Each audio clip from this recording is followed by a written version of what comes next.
ليه بنخاف من دكتور السنان؟ ايه الاجراءات اللي لازم نخاف منها واحنا عند دكتور السنان؟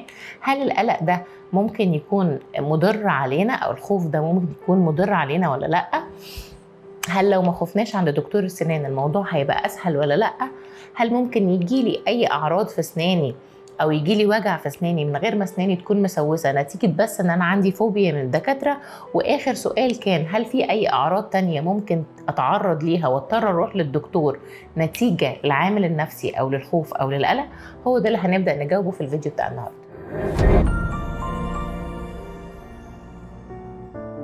اول سؤال كان ليه بنخاف من دكاتره السنان؟ والحقيقه انا كرنا ما كانش عندي اجابه واضحه اللي هم ليه الناس بيخافوا من دكاتره السنان. هو احنا عندنا ايه خوف؟ يمكن عشان انا ما روحتش لدكتور سنان قبل كده فما اعرفش الموضوع مخيف قد ايه، فبدات اسال الناس اكتر انتوا ليه بتخافوا مننا؟ وكانت الاجابات كتيره ومتنوعه. منها مثلا انا تجربتي وحشه جدا مع دكتور السنان، رحت لكذا دكتور والموضوع كان مؤلم فوق العاده فبدات اخاف. حد قال لي انا ما روحتش لدكتور سنان قبل كده، لكن حقيقي كل تجاربي مع الناس اللي راحوا لدكتور سنان بسمع منهم ان التجربه مؤلمه جدا، فسبحان الله لوحدي بقيت بخاف منها. انا بسمع من الناس ان ابره البنج بتوجع، في حد يقول لي انا عارف ان الابره العاديه بتوجع فما بالك بقى بالابره بتاع الدكتور السنان اللي بيروح غارزها جوه اللحم. لا لا لا لا حد الله ما بيني وما بينكم. في واحده ممكن تيجي تقول لي انا وانا صغيره مامتي خدتني عند الدكتور وخلع لي ضرس من ضروسي من غير بنج، ومن ساعتها وانا استحاله اقرب لعياده دكتور السنان حتى لو بموت. السبب اللي اكثر انتشارا ان ماما كانت بتخوفني من الابره ومن دكتور السنان وانا صغير، كانت بتقولي لو عملتي حاجه غلط هاخدك معايا عند دكتور السنان او هخلي الدكتور يديكي ابره في بقك وهتوجعك جدا، فبدا ينشا خوف هم مش عارفين سببه منين. وفي ناس صريحه جدا تيجي تقول لك انا بخاف من اي حاجه تقرب مني، لو عصفوره عدت من جنبي ممكن اخاف، فتخيل بقى انك انت بتشتغل جوه بقي. لا لا لا استحاله. وفي الشخص اللي عارف ان هو قدرته على تحمل الالم صغيره، فمثلا لو اتشك بدبوس بيدي ده رد فعل كبير جدا، بيبقى حاسس ان هو كأن جلده اتفتح. فالناس دول ممكن يبقى عندهم مشكله في الاحساس، وبالتالي الخوف عندهم شيء طبيعي. هو كميته كبيره بس هو طبيعي بالنسبه للناس دي. وفي بقى الناس اللي عندهم مبدأ حلو جدا ان انا بشرب قهوه وشاي كتير جدا وبدخن كتير، فاي حاجه هتديهاني واي ابره بنج برضه هحس بالوجع، فانا هاجيلكوا ليه وانا عايزه اوجع نفسي وخلاص. وفي بقى الاجابه اللي اعظم في التاريخ، لا انا ما بخافش منكم، انا بس ما بحبكوش لله في لله، وهنا ساسكت قليلا.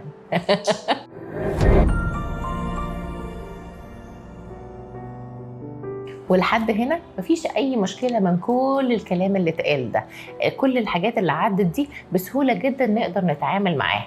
الموضوع بسيط جدا، كل اللي عليك انك انت وانت قاعد مع دكتور السنان بتاعك او الدكتور اللي انت بتتعالج عنده تبدا تشرح له كل المخاوف اللي بتدور في دماغك.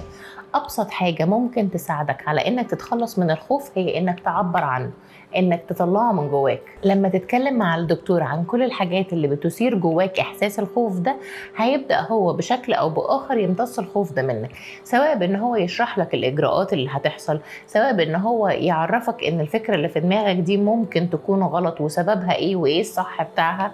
او في بعض الدكاترة كتير جدا مننا بنبدأ نستخدم اساليب او تكنيك بسيط كده علشان نبدأ نعمل زي تجربة بسيطة قبل ما ندي الابرة مثلا، علشان نعرفك ان مفيش اي حاجة بتوجع. ويمكن الاساليب دي اتعلمناها كلنا واحنا بندرس في كليه طب الاسنان وبنستخدمها اكتر في تعاملاتنا مع الاطفال، لكن مفيش مانع ان احنا نستخدمها مع الكبار كمان. لكن اهم حاجه حقيقي هتساعدك في المرحله دي انك انت تتخلص من خوفك هي قد ايه انت مرتاح للدكتور اللي انت بتتكلم معاه، او قد ايه ممكن تكون سمعت او شفت حالات زيك مرت بنفس التجربه وقدرت ان هي تتخلص من الخوف ده بشكل بسيط جدا. كل ما تعرضت للمواقف دي اكتر كل ما بدأ الخوف يروح منك بشكل بسيط ومن غير ما تبذل اي مجهود. السؤال الثاني، ايه الاجراءات اللي ممكن تبقى موجوده عند دكتور السنان وتستدعي فعلا ان انا لازم اخاف منها؟ وهنا هبدا اقول لك ان مفيش اي حاجه اسمها ان انا في اجراء ممكن تخاف منه واجراء تاني ما تخافش منه. هو الموضوع بيبقى عباره عن ان احنا بنخاف من المجهول. يعني ايه؟ انا مش عارف ان الحاجه اللي انا هعملها عند دكتور السنان دي بتوجع او لا، او ممكن اكون فاكر ان هي بتوجع قد كده وفي الحقيقه هي بتوجع حبه صغيرين. علشان كده دايما بقول ان معرفتك بالشيء ممكن تساعدك انك تقلل درجه الالم شويه.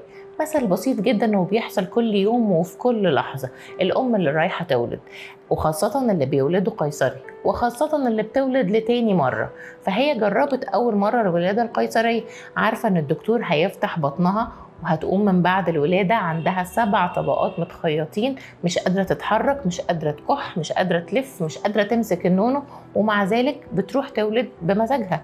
ليه؟ لان هي خلاص بقت عارفه التجربه عامله ازاي، هي مرت بيها قبل كده، مديالها قدرها وحجمها بالظبط. وفي حاجة مهمة كمان، إن هي عندها حافز، أنا هولد هجيب ابن، وبالتالي أنا عندي الدافع اللي يخليني أروح على التجربة المؤلمة دي.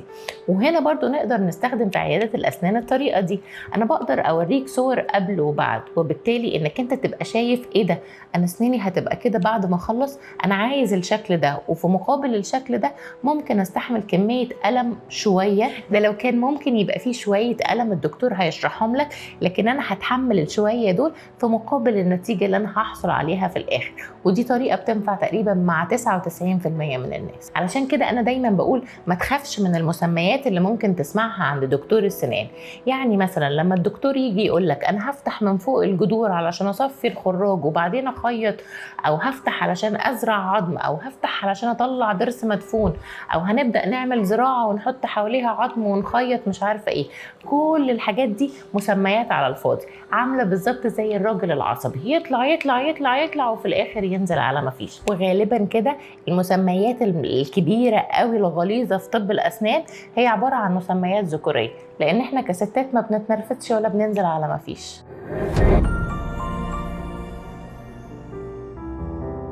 ثالث سؤال، هل القلق ده ليه اي اضرار على صحتنا؟ والحقيقه خلينا اشرح لكم بحاجه كده بسيطه في السريع علشان نبقى فاهمين جسمنا او جهازنا العصبي بيشتغل ازاي. عندنا في مخنا حاجه ربنا خلقها لنا اسمها الجهاز العصبي اللا ارادي. والجهاز العصبي اللا ارادي ده بيتقسم لحاجتين، حاجه اسمها الجهاز السمبثاوي والجهاز الباراسمبثاوي. معلش على المصطلحات شويه، لكن الجهاز اللي هنا ده عباره عن الجهاز العصبي اللي بينشط قوي في حالات الخوف او القلق، او بيسموها عندنا في الطب الفايت اند فلايت. لو انت بتتخانق او داخل خناقه، او في كلب بيجري وراك، او طاير فوق السماء راكب طياره، بيبدا يحصل عندك شويه اعراض في جسمك مسؤول عنها الجهاز السمبثاوي، اللي هو بيبدا من فوق لحد تقريبا المعده. فيبدا تحس بعرق، تحس بزغلله شويه في العين، تحس بصداع او وجع في الجيوب الانفيه، تحس ان اسنانك قامت عليك، ممكن تحس بزنه شويه هنا، ممكن يبقى في مشكله في الاحبال الصوتيه، او كمان بعض مشاكل ارتجاع المريء.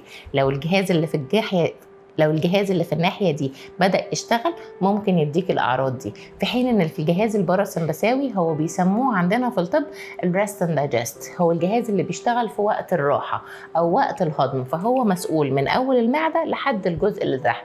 تحفيز الجهاز ده بشكل عصبي او بشكل مرضي بيخليك تبدا تحس بمشاكل وجع في المعده، القولون العصبي، ممكن يحصل لك قرح في المعده، او ممكن كمان يحصل لك ترجيع او روماتويد او الحزام الناري، امراض كتيره جدا مش مهم ان احنا نذكرها. المهم ان احنا نبقى عارفين ان اي تحفيز للجهاز العصبي اللي جوه جسمنا بمؤثر مش على قد رد الفعل هيبدا يدينا امراض احنا في غنى عنها.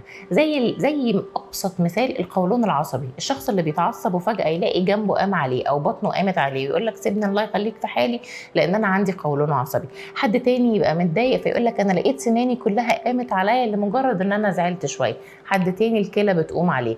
كل الحاجات دي مرتبطة بالجهاز العصبي اللا إرادي اللي ربنا خلقه في جسمنا. القلق أو الخوف ممكن يبقى مضر جدا على صحتك. هل ده بيأثر عليا على كرسي السنان؟ طبعا، لأن وأنا على كرسي السنان لو أنا خايف من إبرة البنج اللي هي ممكن ما يكونش ليها تأثير الخوف الشديد ده، ممكن أبدأ أحس إن أنا هبط، عرقان، مش قادر، ضربات قلبي سريعه جدا. بيجي لي عيانين في لحظه بتقول لي انا حاسه ان قلبي هيقف من ابره البنج وما بكونش لسه اديت لها ابره البنج. فالخوف الزياده ممكن يدي لك اعراض مشابهه لاعراض السكته القلبيه او اعراض الهبوط او الاعراض اللي تخليك اصلا من قبل ما نبدا نعمل اي حاجه انت خايف ومش عايز تكمل الاجراءات. ومن هنا هندخل على السؤال الرابع، هو القلق الزياده عند دكتور الاسنان ممكن يضرني؟ ممكن يضرني. هيضرني ازاي؟ انا لو متوتر بزياده ممكن البنج ما يشتغلش، انا لو متوتر بزياده او خايف ممكن ضغطي يعلى، فلو في اي اجراء في خلع او في دم هيحصل او زراعه او يحصل لي نزيف نتيجه لزياده ضغط الدم اللي موجود عندي. التوتر كمان بيزود احساس مستقبلات الالم. يعني ايه؟ يعني الحاجه اللي المفروض توجعك بمقدار قد كده ولتكن شكه الابره هيبقى عليها رد فعل قد كده، نتيجه بس لانك انت خايف. وزي ما قلنا من شويه ان التوتر الجامد ممكن يديك اعراض زي اعراض السكته القلبيه او الذبحه الصدريه، ان انا ابدا اعرق، تبدا ضربات قلبي تزيد، يبدا وشي يبقى لونه بهتان، ابدا احس بهبوط كاني هيغمى عليا، وده اكيد مش في صالحك. فالموضوع بالظبط بيبقى عامل زي الدايره.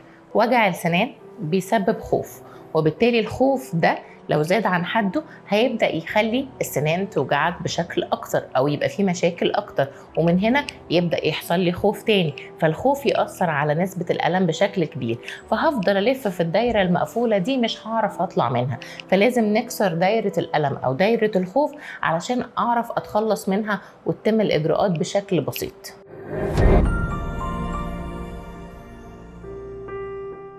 خامس سؤال: هل ممكن يجيلي وجع سنان من غير اي تسوس نتيجه لحالتي النفسيه؟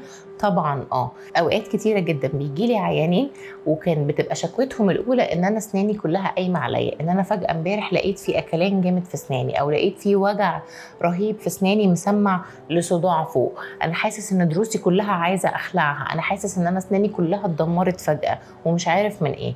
واول ما ببدا اكشف عليهم ما بلاقيش اي مشكله، فبيكون السؤال اللي بيجي في بالي: طب لما حسيت الوجع ده كان ايه الاوضاع اللي حواليك؟ هل كان في اي تعب نفسي؟ كنت في مشكله مثلا او ازمه ماليه او معنويه؟ وبتبقى الاجابه من 99% من الحالات دي انه انا فعلا كانت حالتي النفسيه وحشه جدا، او تعرضت لمشكله، او كنت في خناقه، او جالي دروب مادي، او ابني حصل له مشكله في الثانويه العامه وبعدها بدات احس بالوجع ده. ومن هنا بدانا نلاقي ارتباط جامد جدا جدا جدا ما بين الحاله النفسيه، الزعل، الخوف، القلق، وما بين احساسك بالالم. علشان كده دايما بقول للشخص اللي بيبقى بيتعالج قدامي انه بلاش تدي نفسك اي مشاعر سلبيه اللي من ضمنها الخوف او اللي من ضمنها القلق، لان ده هيديك احساس كاذب بان انت عندك مشكله وانت ما عندكش. بس كده؟ لا طبعا. ومن هنا نيجي للسؤال السادس: هل في اي اعراض تانية ممكن تجيلي نتيجه حالتي النفسيه السيئه الناتجه عن الخوف او القلق غير وجع السنان؟ كتير جدا. تعالوا نشوف شويه منه. كتير جدا بيجيلي ناس بتشتكي من قرح في الفم، تيجي تقول لي ايه ده، انا عندي قرحه هنا شويه وتروح وتطلع في الناحيه التانيه، اوقات بتطلع لي في خدي من جوه او بتطلع في لساني او في سقف حلقي. التكرار بتاع القرح اللي بتروح وبتيجي ده غالبا بيبقى مرتبط ارتباط جامد جدا بالحاله النفسيه. واول سؤال بساله لهم: اخبار حالتك النفسيه ايه؟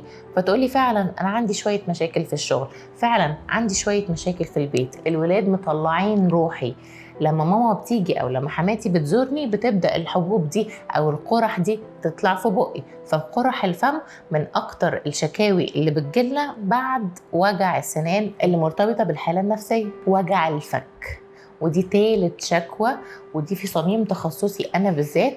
اما بلاقي ناس بتشتكي من فكها هنا انه بدأ يوجعها، وطبعا بيبقى مصاحب ليه صداع في المنطقة اللي قدام او في المنطقة الجانبية من الوش، بعرف تماما ان الشخصية دي كانت بتمر بحالة نفسية سيئة. او السبب التاني اللي ممكن يعمل وجع في الفك انك كنت عند زياره قريبه لدكتور السنان وعمل لك حاجه في اسنانك غيرت التركيبه بتاعه سنانك او قفلت بقك. لو ما كنتش رحت لدكتور سنان وفجاه لاحظت ان فكك بيوجعك، اعرف ان حالتك النفسيه هي اللي بدات تاثر او بدات تديك احساس الوجع ده. ولو الوجع ده ما بداناش نوقفه او بدانا ناخد خطوات ايجابيه علشان يقف، هيبدا بالتكرار او هيبدا ينعكس على ان اسناني نفسها تبوظ، زي الدايره اللي كنا بنتكلم فيها من شويه. حاجه كمان: لخلخه السنان. اوقات بيجي لي ناس تقول لي انا فجاه زعلت جامد او اتحطيت في مشكله او مات عندي حد عزيز وتاني يوم صحيت من النوم حسيت ان اسناني بتتلخلخ. وده كومنت طبيعي ان احنا بنشوفه كناتج من نواتج الحاله النفسيه السيئه. او القلق الشديد او الحزن الشديد. حاجه كمان الخراج اللي ممكن يطلع عند حد. في حد كتير جدا بنشوفها عمل حشو عصب او حشى ضروسه والدنيا كانت حلوه وزي الفل، وفجاه وشه ورم، او فجاه حصلت مشكله عنده في البيت، فاول حاجه بدات تتضر او بدا يحصل فيها الوجع هو الضرس او السنه اللي كان عامل لها حشو من قريب. ليه بيحصل ده؟ لان اي حاجه صناعيه موجوده في الجسم هي تعتبر نقطه ضعيفه مش زي اللي ربنا خلقها، وبالتالي لما بيحصل اي تغيير في مستوى الحاله النفسيه عندنا من الخوف، من القلق، من الحزن، من التوتر، من الانفعال الشديد، بتبدا كيمياء الدم تتغير، بتبدا مناعه الجسم تقل، فقدره الجسم على مواجهه البكتيريا اللي هي اصلا ممكن تبقى موجوده عندنا ومتعايشه معانا بتبقى ضعيفه. ومن هنا بتبدا تظهر المشاكل، مش عشان في مشكله، لا، علشان حالتك النفسيه بقت سيئه. حاجه كمان بقابلها كتير جدا وخاصه ليها علاقه بالمجال اللي انا شغاله فيه، هي زراعه السنان. اوقات كتيره جدا بيجيلي حالات بعد ما ركبنا الزرعات، بعد ما زرعنا والعظم لم وركبنا التركيبات والشخص ده بياكل على السنان والدنيا زي الفل ما عندوش اي شكوى، يحصل عنده مشكله تبدا الزرعه تتلخلخ. ودي بقابلها نسبتها مش كتيره لان انا دايما بشتغل على العامل النفسي للمرضى اللي بيجوا عندي العياده، لكن الحالات اللي حصل فيها فشل الزرعات كانت مرتبطه ارتباط جامد جدا بالوجع النفسي. فزي ما احنا شايفين ان الخوف والقلق بيدونا رد فعل عنيف جدا تجاه جسمنا، فدي مشاعر تعتبر من المشاعر السلبية القوية اللي لازم نبدأ نتخلص منها، أو لازم نبدأ نعرف إزاي نتعامل معاها. تقريبا جاوبنا على كل الأسئلة. طب بعد ما جاوبنا عليها استفدنا ايه؟ هو ده بقى اللي هنعرفه في الفيديو الجاي، ازاي نبدأ نتعامل مع الخوف او ازاي نبدأ نتغلب عليه.